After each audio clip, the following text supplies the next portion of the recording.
everybody. Welcome to the show. Around the Nation right here, TBT Nation. Jeff Waldorf here with you on this Thursday afternoon. We got a great show for you guys today, so buckle up and stay tuned. We're going to have a lot of fun here, including, does Donald Trump understand what kidneys do? I don't think he does. And we've got some fun video on that. Then we have the social media summit at the White House. What is that and why and who's going to be there? And some corresponding fun tweets. Then we have Ben Shapiro going super misogynistic at Megan Rapinoe. That's interesting. Then we have Bernie Sanders. The hate keeps coming towards Bernie Sanders. And so he's done something a little ingenious, which is fun, and also related to another billionaire coming out against him. So that's a lot of fun. And then we have a Republican candidate in Mississippi who won't let women, I should say, ride with him on his campaign. Oh, that's fun. That's fun. Come on. So, yeah, we've got some interesting / fun stories on today. Before we get into it, of course, apparently Twitter has exploded or imploded. It doesn't seem to be working for anybody, but that's okay. I'm sure they will eventually figure it out. Patrons. I want to give a shout out to a few of you guys. Benjamin Buckley, David Gahoski, Lorelei N., Russell Dixon, and Philos Asclepius. Feeling that gladiator vibe right now. Are you not entertained? Yeah, I better stop doing that. Okay, it's been a weird day, but all right. So, let's move on. Let's get into some of the stories here. Wow, I'm looking at the right now the stream status, and it doesn't look very clear, which is very, very strange. It looks way better on my end. Okay, anyway, so let's shout out to the kiddies, of course.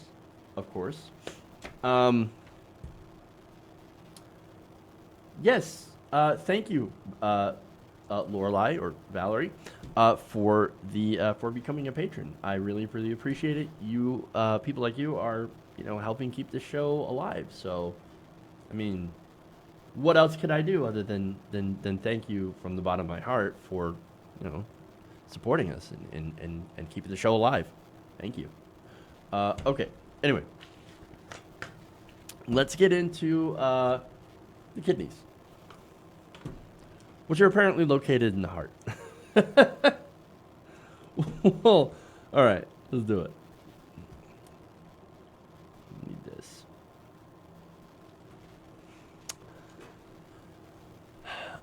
President Donald Trump has just gotten a free biology lesson from the internet. Now, on Wednesday, President Trump had signed an executive order that aims to help people suffering from kidney disease. Well, okay, well, bless his heart. At least on that. That's not a bad thing. Now, the order would direct federal agencies to educate and treat people with early forms of the disease. It also encourages the use of in-home dialysis treatments instead of outpatient centers, and would offer reimbursements for lost wages and child care to living donors. All right, look, not bad. Could be better, but not bad. I'm sure some people will at least be helped by this. Now, that said, while he was speaking about this, talking about the importance of helping people with kidney disease, right? He said something that drew a lot of attention. Let's take a look. You've worked so hard on these things. You've worked so hard on the kidney. Very special. The kidney has a very special place in the heart. It's an incredible thing.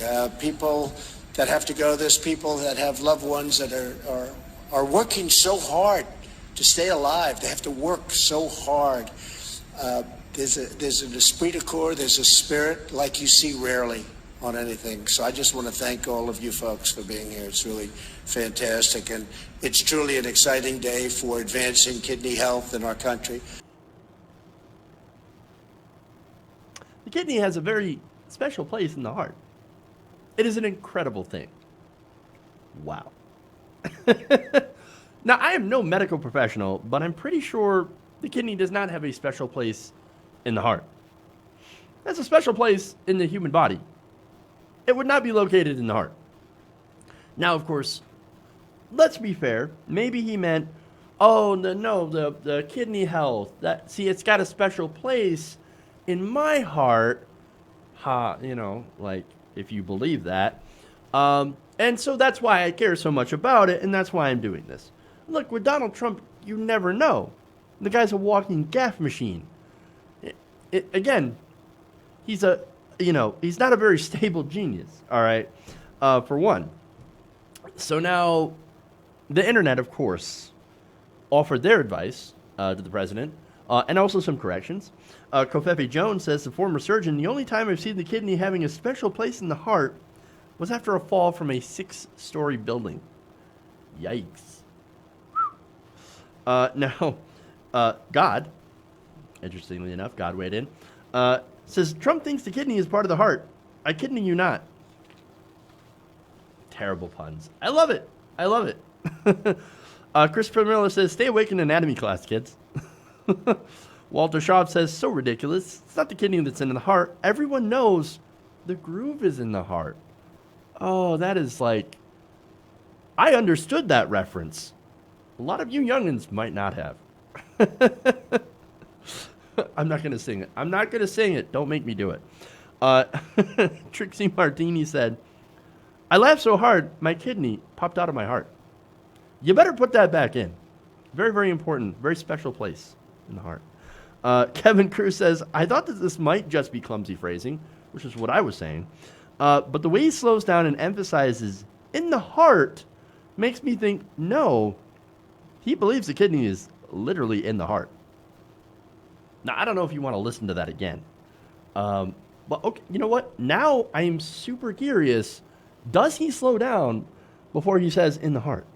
You've worked so hard on these things. You've worked so hard on the kidney. Very special. The kidney has a very special place in the heart. It's an incredible thing. People that have to go, there's people that have loved ones that are working so hard to stay alive. They have to work so hard. There's an esprit de corps, there's a spirit like you see rarely on anything. So I just want to thank all of you folks for being here. It's really fantastic, and it's truly an exciting day for advancing kidney health in our country. Yeah, you know what? I didn't actually hear that. So maybe it was just a little bit of a mistake. That said, well, what was the thing he said at the over here? No, I just wanted to get the one thing. There's a spirit. There's a spirit, unlike you see anywhere else. No, I'm pretty sure, again, there are people that are going through dialysis and they're going through, kidney failure, renal failure, all that stuff. Yes, you do see a spirit. Is it unlike anything else? Well, I would assume that anybody who's working so hard to try to survive has a similar spirit. It is the will to survive. And that, we should do everything that we can, of course, to help people survive. Now, the Trump administration, while this executive order is kind of nice, it also doesn't go far enough, as I was saying before.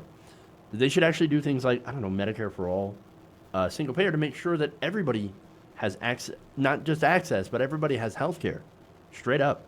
Now, the president, not exactly interested in doing that, also not interested in science. But let's get back to some of the tweets here. The kidney is a very special place, and the heart is pure sublime. We finally have a challenger to very legal and very cool, and one of the wettest we've ever seen from the standpoint of water. Oh, those are the other things that he said. I mean, more examples here, right? Again, when he was talking about the hurricane, a very tough hurricane, one of the wettest from the standpoint of water, as I said before. Then there's the investigation, right? And how Trump said that they need to go and take a look at the oranges of the investigation. And then, of course, who could forget the forest floor with the wildfires that were happening in California? How they needed to take care of the forest floors like they do in Norway, where apparently they rake the forest. I mean, that's why Norwegians, of course, don't have forest fires. It's because they make sure to rake the forest. In fact, they go out every day and they rake the forest. Ridiculous. Very stable genius. Right.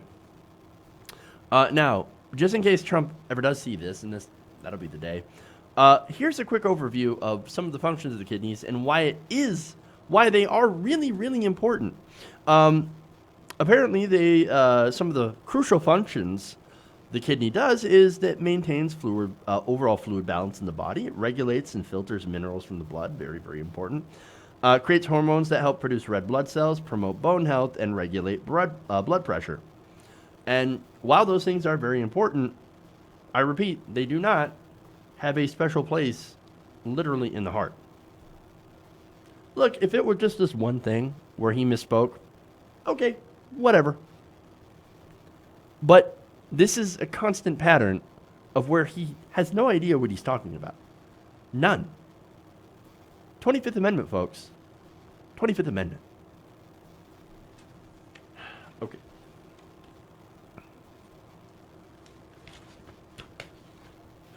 Okay. All right.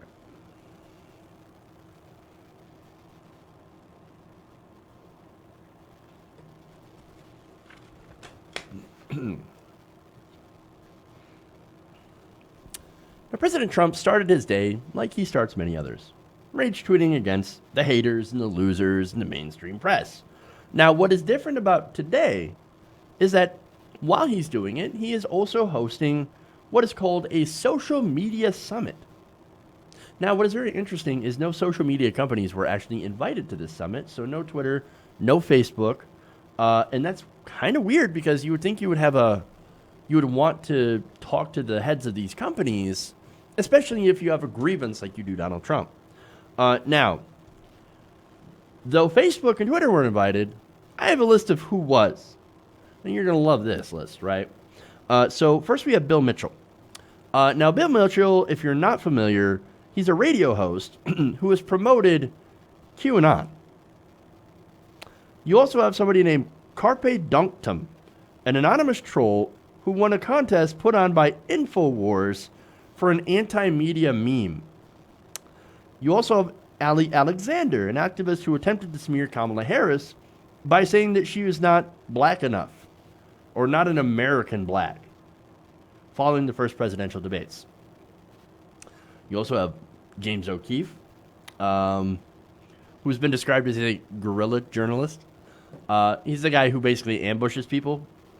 Charlie Kirk, the founder of the right-wing student group, Turning Point USA, and a man named Benny Johnson. Now, Benny Johnson was fired for plagiarism from BuzzFeed and also demoted at the Independent Journal Review for violating company standards. So that is your social media summit attendee list.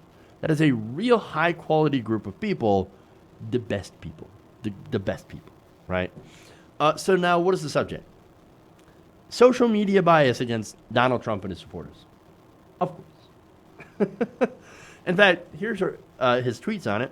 He said, a big subject today at the White House Social Media Summit will be the tremendous dishonesty, bias, discrimination, and suppression practiced by certain companies.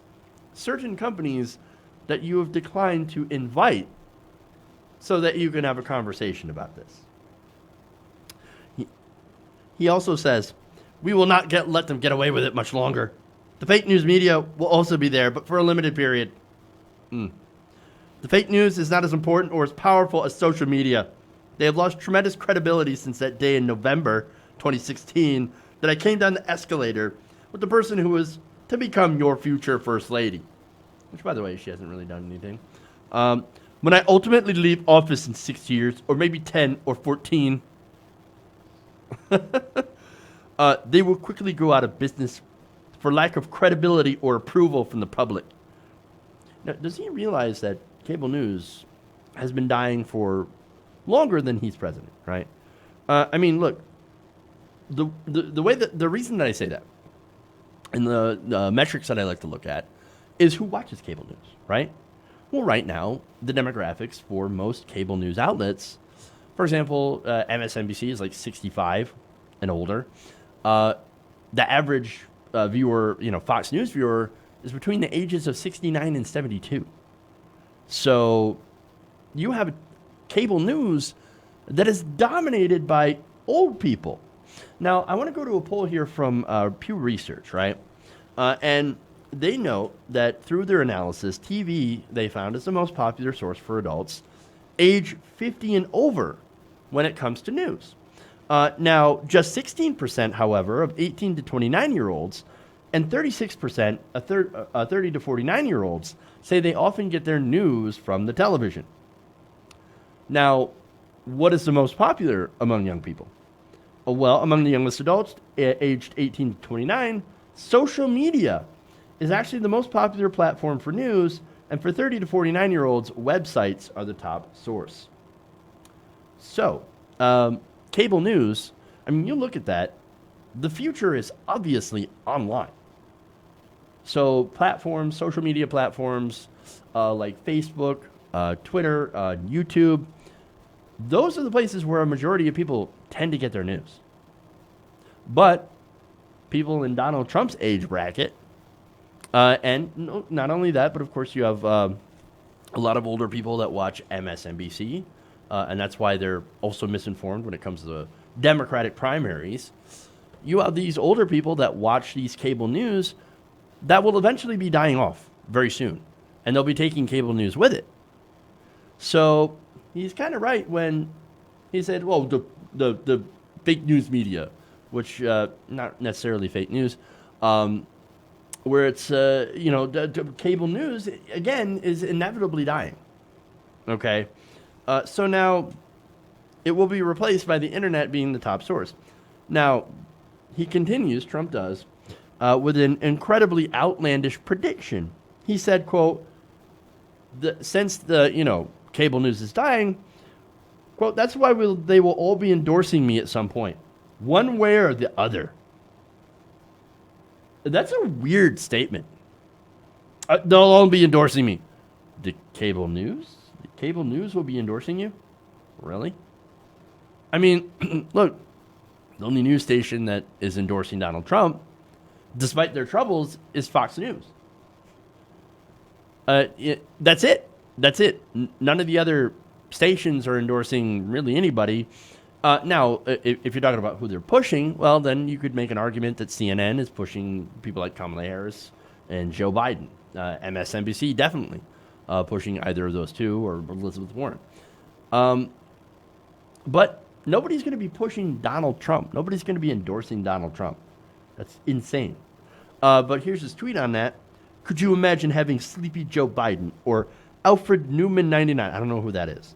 Or a very nervous and skinny version of Pocahontas as your president, rather than what you have now, so great looking and smart, a true stable genius. Because a true stable genius has to remind everybody how stable and geniusy he actually is, all the time. He said, sorry to say that even social media will be driven out of business along with, and finally, the fake news media. Then how are people going to get their news? If there's no social media, which a majority of young people get their news from, and no television media, which he calls fake news, well, how are people going to get their news? Well, I'm sure Donald Trump imagines it being only from, ironically, like the North Korean model, right? Which is basically you get your news from state-run media. Isn't that what socialists or communists use? Donald Trump? Or authoritarians? But he's a wannabe authoritarian. And that's the whole thing, right? He wants to basically have a news agency that he runs that kisses his ass all day. And that's what that's about. Now, as far as this social media summit, right? It's basically Donald Trump taking his most ardent supporters, his buddies, and complaining. It is a wine session, and I don't mean the kind that you drink. Although it makes me want to drink. Um, you know, because of course all very popular and very smart people and very beloved leaders get their sycophants together to whine about how the media is very unfair to them. That same media, by the way, who, whenever he does military action against another country, they can't help but fall over themselves to praise him for it. And the same media that in 2016 gave them $2 billion worth of free advertising. That media. Look, the whole thing is just both incredibly sad and super pathetic. Okay. Anyway.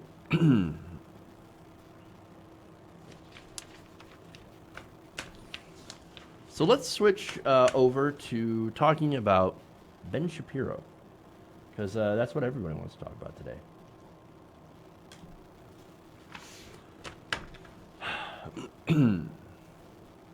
All right.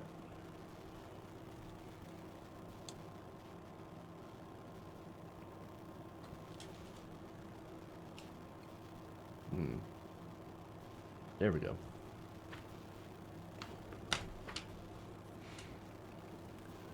Ben Shapiro is a little bit salty about the U.S. women's soccer team co-captain Megan Rapinoe and her calls for equal pay. Now, during a recent segment, he argued that Rapinoe, while he says is a very talented soccer player, is actually only getting big contracts because she's a, quote, very outspoken lesbian. Watch. And we're not talking about 1968 in the middle of the civil rights movement with U.S. sprinters on the U.S. national team at the Olympics raising the black power fist because American politics are polarized around race in 68. We're not talking about that. We're talking about gay marriage is legal across the United States by Supreme Court diktat.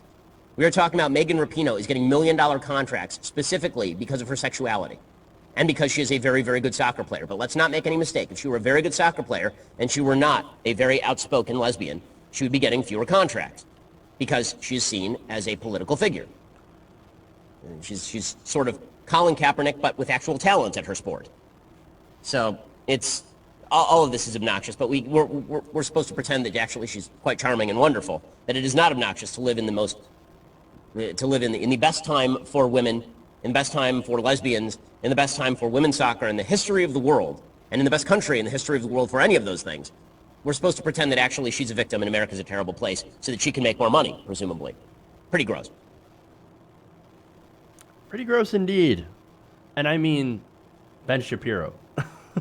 I mean, she's a very good soccer player, but she's also an outspoken lesbian, and that's why she's getting the contracts, and it's making me very, very uncomfortable that I can't actually sexualize her, and maybe she should actually shut up because she's making lots of money, and how dare she try to make her team make more because of, capitalism. Okay. Plenty of salt there. Very salty. Okay. So now, you think that the part of the reason of why she's getting contracts is because she's an outspoken lesbian, right? When it's funny because the only reason that she first got in the news to begin with is because she ended up, her and her team won the World Cup. That would mean that she is a very talented soccer player and also a leader. So now let me cede a slight point to Ben Shapiro. Again, she led her team to winning the World Cup. No small feat at all. But then, after she got the attention for that, she then went on to make right-wing heads like Ben Shapiro's explode. So now, did she get extra attention for that? Does that make her more popular? Yes. You know why it makes her more popular? Because people like Ben Shapiro are douchebags. And so when you dunk on a douchebag, and when you dunk on people like Donald Trump, that makes you even more popular. I mean, to me, again, as someone who doesn't care about sports, I have come to be more endeared by her. Why?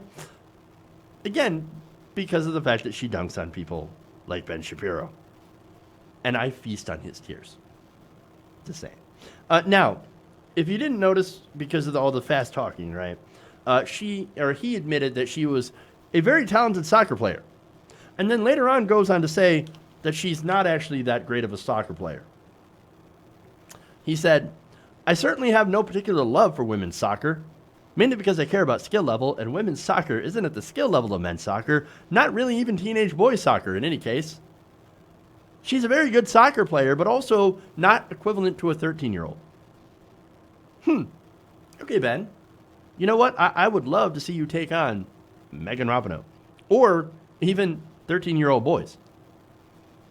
Probably wouldn't go well for you. I mean, it'd be fun to watch. Then again, you could confuse Ben Shapiro with a 13-year-old boy anyway. I'm just saying. Now, he did also make an argument that the women didn't deserve equal pay, which is what they've been asking for, because, well, I mean, we live in a capitalist system, so, if you're not getting paid very well, it's because of capitalism, and it doesn't have to do with anything else. Really? Okay. Again, the purpose behind that is him saying, or I guess the reason he says that is, well, they don't sell as many tickets, so they don't deserve as much money. They don't make as much money, so they get less revenue, right? Now, from a financial standpoint, he's actually wrong. I know, big shocker, right? The women's team has actually done really well for themselves, despite some disadvantages. Now, the Wall Street Journal found that the U.S. women's soccer games actually earned more than the men's games in total during the 3 years after the women's team won the World Cup in 2015. Now, in years previous to that, the men's team did make more money, but it turned out that win actually galvanized a lot of people and said, hey, you know what? We're going to start paying attention to these ladies because they're kicking ass on the field, and that is interesting for us to watch. So now, specifically from the years between 2016 and 2018, the women's team brought in $50.8 million in revenue, while the men's team brought in about $49.9 million in revenue. That's actually a difference between of less than 2% in the women's favor. So now, if you're Ben Shapiro, you think, oh, it's only 2%. It doesn't really matter because the men traditionally makes more money anyway. You libtard snowflake. But hold on here. Keep in mind that there are certain advantages enjoyed by the men's team that are not enjoyed by the women's team. For example, you have the issue of advertising. The men's soccer team is advertised very heavily, and they have very multi-million-dollar contracts with ESPN and Fox, right? Whereas the women's team barely gets advertised, and their championship game ends up being posted on YouTube. So there are a lot of factors here. And yet with all those factors, the fact that they were so good and won their, the U.S. Women's Cup, and actually instilled some pride in our nation when it came to soccer, well, that got a lot of people interested in watching them.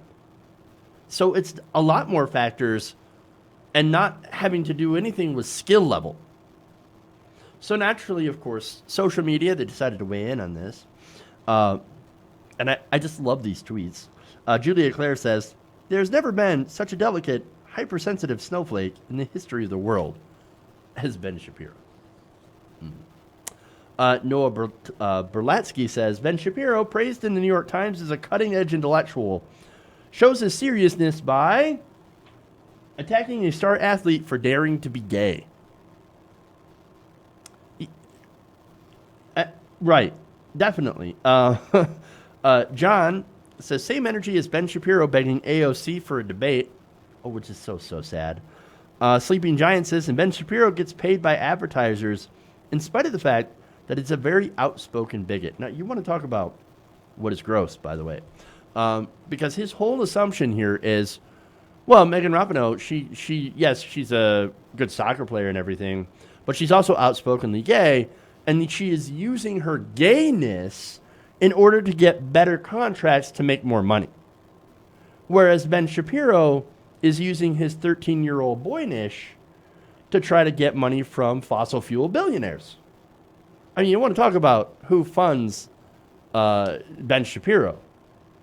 It's Koch brothers. It's oil companies and right-wing billionaires. That's who funds this guy. Molly Jong Fast says, I'm starting to suspect this Ben Shapiro feller might be sexist.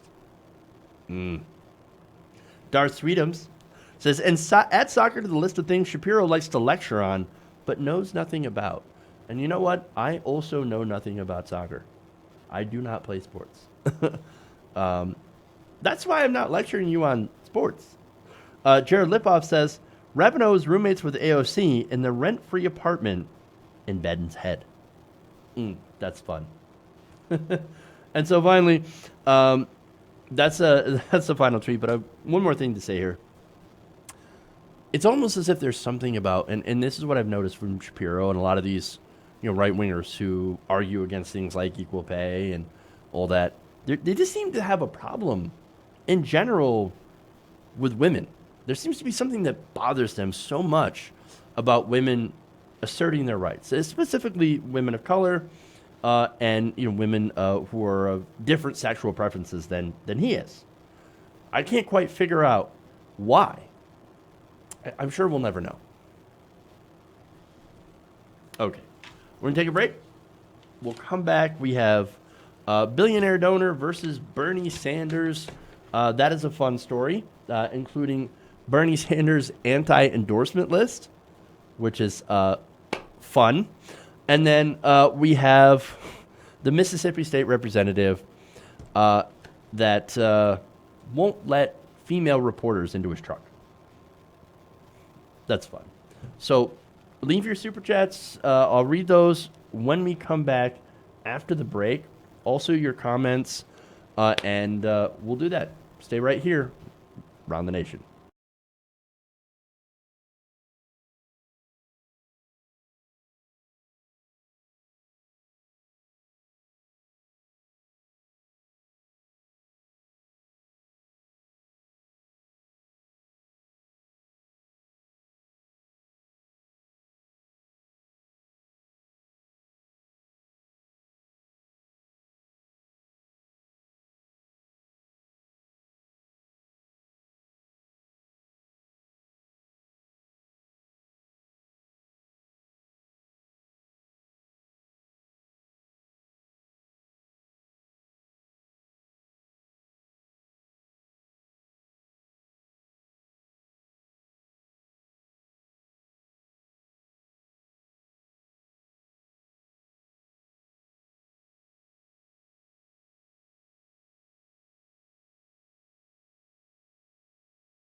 Welcome back to the show. Around the Nation right here, TYT Nation, Jeff Waldorf here with you. Just a reminder, we're going to the Revolution Rally on July 30th. So I'm going to be there. That's going to happen in Detroit, Michigan. So if any of you are around the area or any of you planning to be there, you can meet me there. So I'd love to have a conversation. So yeah, I don't know what time it'll be at, but I'll be around July 30th. I'll have more information. When I get more information, should be a lot of fun. All right, so now let's get to super chats and comments here. First, Jedi Mullet with a series of super chats. First, saying if Bernie Sanders is getting hate from the establishment, it means he's representing we the people and not transnational corporate imperial swine. There you go. Also, I'd like to challenge Trump to a game of Operation. Fun. And then also added, we have the corporate state-run media. Sort of true. That's because basically the corporations have taken over the state, and they represent the status quo. Mandy Sadowski apparently credits a super chat from Evil Yoda, so thank you. Then let's get to some member comments here. Sarge Texter first says, Ben Shapiro's voice sounds like that annoying car alarm you hear late at night that keeps going off. Nice. And then one more Shapiro thing from a non-member, Monica G, says, I really like Jeff's Shapiro impression. Yeah, well, thank you very much. I really appreciate that because, I mean, it's great to be able to have, people that support what I'm doing for my impressions. I know, it's terrible. Hectus Magus says Trump's butthurt that Trump TV had bombed. That's why he's having his social media summit. And then Freethinker, no, I'm sorry. We'll get to that. Martin Trammell also says cable news spreads fear about the internet to keep old people watching their lies. You know, I remember growing up, hearing older people talk about, don't trust whatever you see on the internet. Those same people are like, during the Obama administration, were forwarding, mass forwarding emails about how, Obama is he's the Antichrist. Yeah, okay. Proof Obama is the Antichrist. Forward. Like, really? Really? And then, of course, there's that study that found that older people are more likely to, and older conservatives, let me be clear about that, older conservatives are more likely to share fake news on Facebook and all that, on social media. So it is funny that the same people that say, oh, don't trust anything on the internet, literally trust anything on the internet, and yet still watch Fox News. Hilarious. And then Freethinker59 points out that with the Alfred Newman comment, because I had no idea what that meant, that he was talking about Mayor Pete Buttigieg. Oh, I still don't get the reference, but Mayo Pete. Okay, well, thank you for the clarification. I do appreciate that. All right, guys. So let's move on. Let's get to the hatred from establishment Democrats.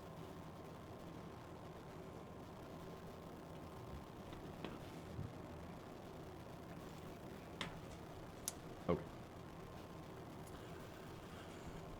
Now, Senator Bernie Sanders is no stranger to hate inspired from the billionaire class. Now, during an interview with The Hollywood Reporter, and this is a newest example, billionaire megadonor Ham Saban said that he loves every 2020 presidential candidate, save for one. Now, who is it? Well, I'm going to give you a guess. He said, quote, I profoundly dislike Bernie Sanders. And you can write it. I don't give a hoot. Ooh, strong words. Strong words. Okay, and who gives a hoot about Ham Saban? Unless you're a gigantic, okay, I'm not going to say that because he is a gigantic donor. I was going to say unless you're a politician looking for a gigantic check from Ham Saban, you don't care about this guy. Now, this guy has, of course, Saban has a net worth of that's estimated to be around or just about $3 billion, right? And he said his disdain for the Vermont senator stems from his frequent denunciations of the billionaire class. Quote, and you're going to love this, he's a communist, hiding under the cover of being socialist. He thinks that every billionaire is a crook. He calls us the billionaire class, and he attacks us indiscriminately. It's the billionaire class. It's the bad guys. Are you sad, Mr. Saban? Is that mean old guy from Vermont being mean to you? I cannot stand how everyone who have everything in the world, billions of dollars, has such thin skins.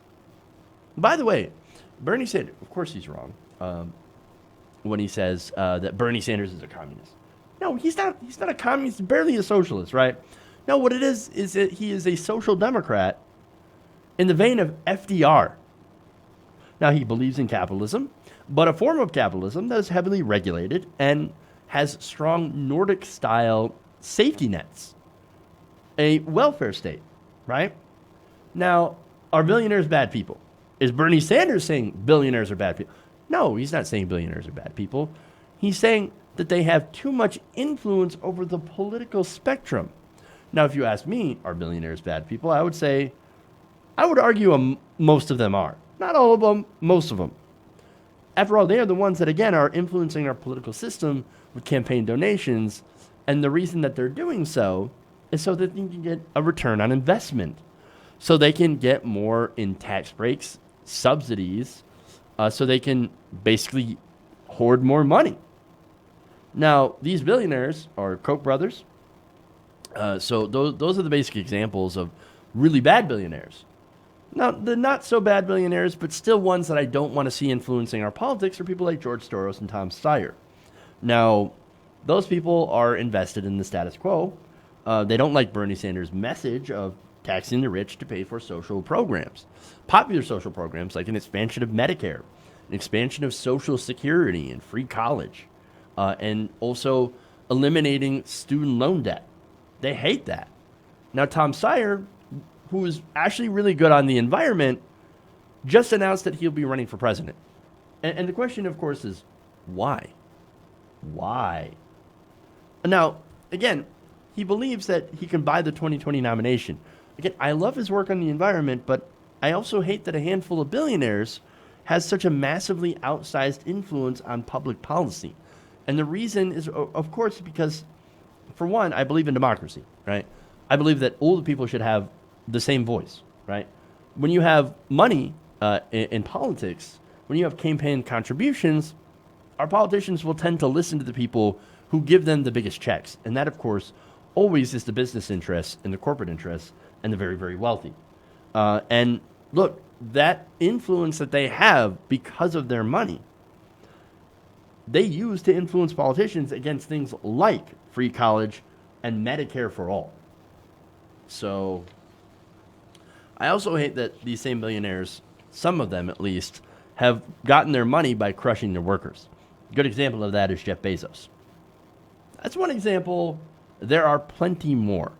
I'm not saying that there are good rich people, but I think in this system, I'll agree with AOC that for every billionaire, it's a failure of social policy. Because for every billionaire, there's 40% of the country that can't afford a $400 emergency.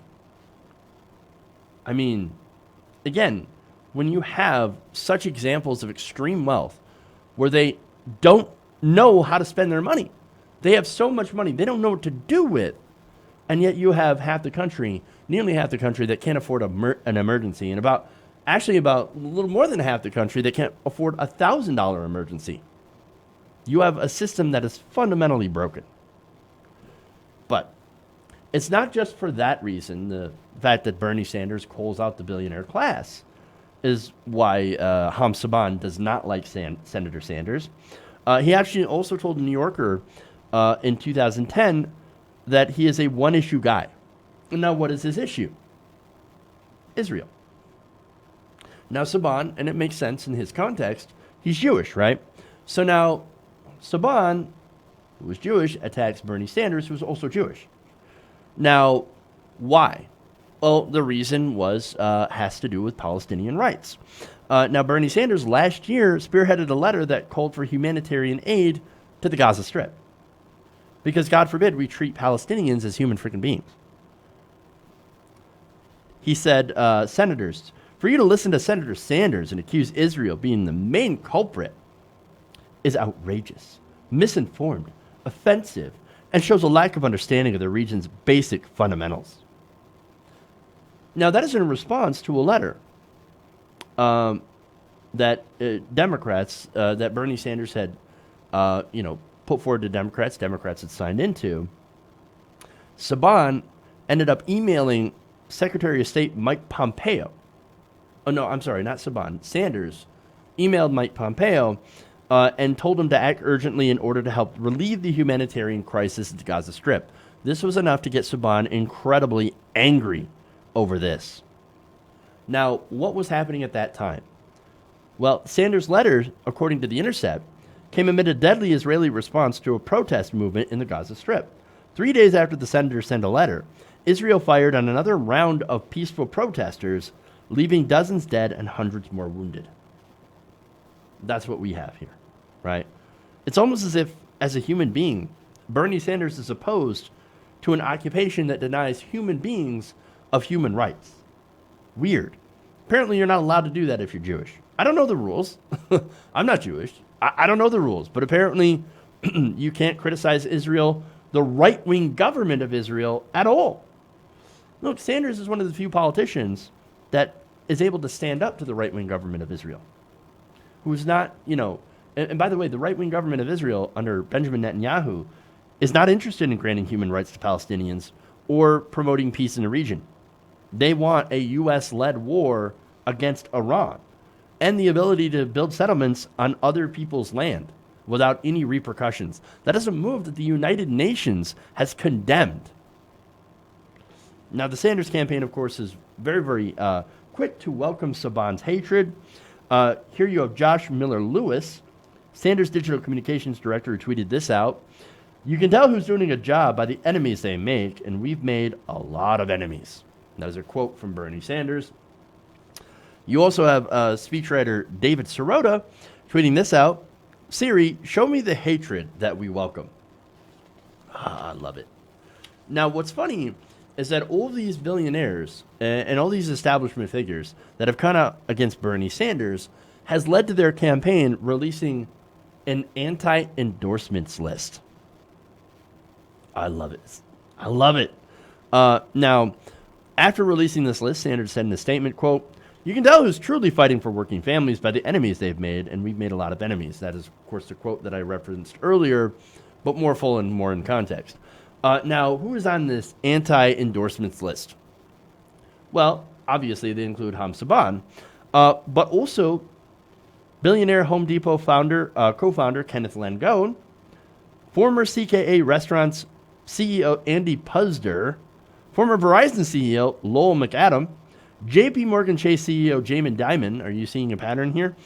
Disney CEO Bob Iger, former GE CEO Jeffrey Immelt, former Goldman Sachs CEO Lloyd Blankfein, former Federal Reserve Chairman Alan Greenspan, centrist think tank Third Way, former Goldman Sachs partner Leon Cooperman, Home Depot co-founder Bernard Marcus, and billionaire hedge fund manager Stanley Druckenmiller. And I'm assuming that this list is going to continue to grow over the course of the primary and if he makes it into the general election. I'm just saying. This is a very small list so far, but it's going to get a lot bigger. And as you can see, it's mostly people who are incredibly wealthy and well off, and a lot of companies who actually crush their workers and don't pay them good wages. Now, Sanders finally added this, quote, these people have a vested interest in preserving the status quo so they can keep their grip on power, so they can continue to exploit working people across America. He added, we welcome their hatred. Savage. Okay. I love that story. All right.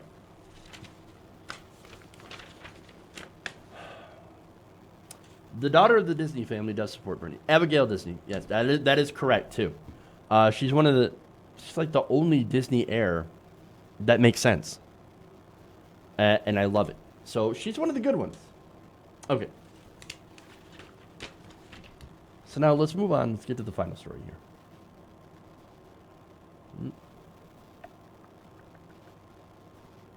All right.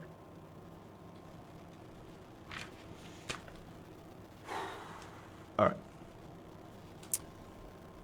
Mississippi State Representative is being mocked for not allowing a female a reporter to ride along with his campaign without a male escort. Are we suddenly now in Saudi Arabia? Well, then again, it is Mississippi, so fairly close. This is Representative Robert Foster. Right? So Representative Robert Foster is running for the GOP nomination for the governor of Mississippi. And he is now standing by his campaign's decision to borrow a female reporter from Mississippi Today from riding along with his campaign. Now, the reporter in question is a woman named Larison Campbell. Now, she wrote that Foster's campaign director told her that, quote, they believe the optics of the candidate with a woman, even a working reporter, could be used in a smear campaign to insinuate an extramarital affair. So, yikes, right? So now what's funny is that this is the second excuse. The first excuse was much better. Foster initially responded that he did not want the reporter along out of, quote, respect for my wife. Respect for your wife. You know what's funny? It seems like we might have another Mike Pence situation. I know we don't talk about this enough, but remember, Mike Pence is also the guy who doesn't want to be alone with a woman in a room. Not without his wife present. So that's a little creepy, right? So now here's the thing, right? Now, if you want to avoid another sexual situation, right? Well, you got to get over yourself. Why? Because I hate to break it to you, man. Not every woman out there wants to have sex with you. Get over yourself. But that's what the mindset is, too. Well, I mean, if I get in a car, she's going to want to have sex with me, or I'm going to want to have sex with her. And then we're going to end up having a situation, and then later on, it's going to be plastered all over the press. Okay. Again, how often does that happen? You really got to get over yourself. Okay. Now, after he got some backlash for this, which he did, he decided that he was going to defend himself by attacking liberals, of course. Here's a fun tweet. He said, as I anticipated, the liberal left lost their minds over the fact that I chose not to be alone with another woman. They can't believe that even in 2019, someone still values their relationship with their wife and upholds their Christian faith. For one, nobody's lost their mind. We're all just kind of making fun of you. And it's funny. No, we can't believe that in 2009, someone is that dumb. Someone is that insecure that he can't hold himself back being in a car with a reporter, a woman, somebody who's doing their job. Again, she doesn't want to have sex with you. She wants to do her job and report on the campaign. That's the whole purpose. Oh, no, you got to have a male chaperone or else I'm going to get handsy. I mean, it's insanity. But he goes on. He says, typical liberal Washington Post is now criticizing me for my Christian beliefs. What? Not surprising considering they're totally out of touch with America. First of all, it's nobody's Christian beliefs that you have to be separate from a woman. I mean, that's crazy. But he also says, despite their attempts, I'll continue to fight in defense of our shared conservative principles in Mississippi. What shared conservative principle? Being alone in a room or in a truck with another woman who is working, who's trying to document your campaign, is not against Christian values. It is a strictly work-related context. It makes no sense to me. This guy's ridiculous. But here's what it is, too. I think he believes that women are sex objects. And being alone with a woman is a no-no because, well, then either she'd try to have sex with you or you try to have sex with her. When in reality, that's not going to happen. But then the line of thinking is, I mean, well, if you were alone with a woman, you'd try to have sex with her too, right? No, I wouldn't. You know why? Because I'm happily married. First of all, I have been alone with women other than my wife, and guess what? We didn't have sex. I know, shocker, right? Turns out women aren't only good for sex, taking care of babies and making sandwiches. I know, again, shocker, but this is, again, Mississippi, so I feel like I have to explain these things, which is very sad. And then, get this response, right? So first he blames liberal media, liberal Washington Post, for attacking his conservative values. Now, he's going to blame socialism. He says, quote, I will not be intimidated into a corner of silence by a group of radical socialists and communists whose goal in life is to dismantle America. In fact, I'm looking forward to fighting their radical left-wing agenda. Yes, the radical left-wing agenda of forcing female reporters into your truck for a campaign.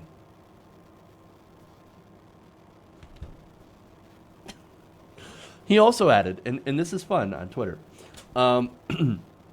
my truck, my rules. Okay. Look, this guy is an absolute clown, right? The socialism. I'm fighting against the radical socialist agenda where you are forced to have women reporters in your truck. No, it's my truck. My truck, my rules. What's next? You gotta have women in my workplace? In sports? On my TV? Ah, the horror.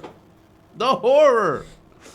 Oh, my God. Damn that radical socialism and their female reporters that I can't have sex with. Look, man. Oh, my God. So now, how did Campbell respond?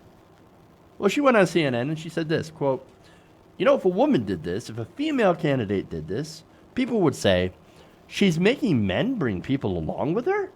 If she doesn't feel comfortable doing this, she can't do her job. Well, that's a great pointing out the double standard there.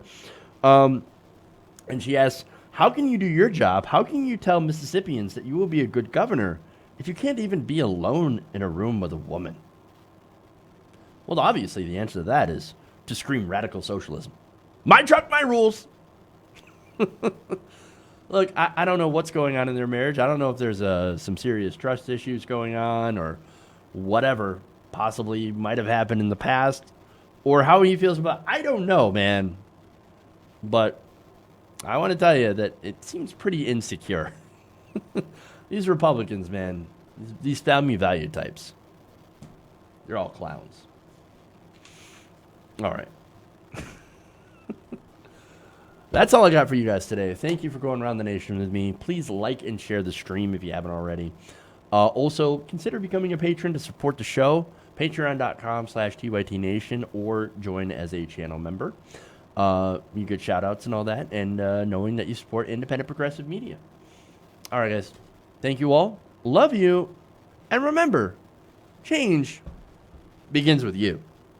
Good night, nation. We'll see you guys tomorrow. And girls, radical socialism. The radical feminist socialist agenda is forcing me to see you guys tomorrow. All right. I'm going to get myself in trouble. I'll see you all tomorrow.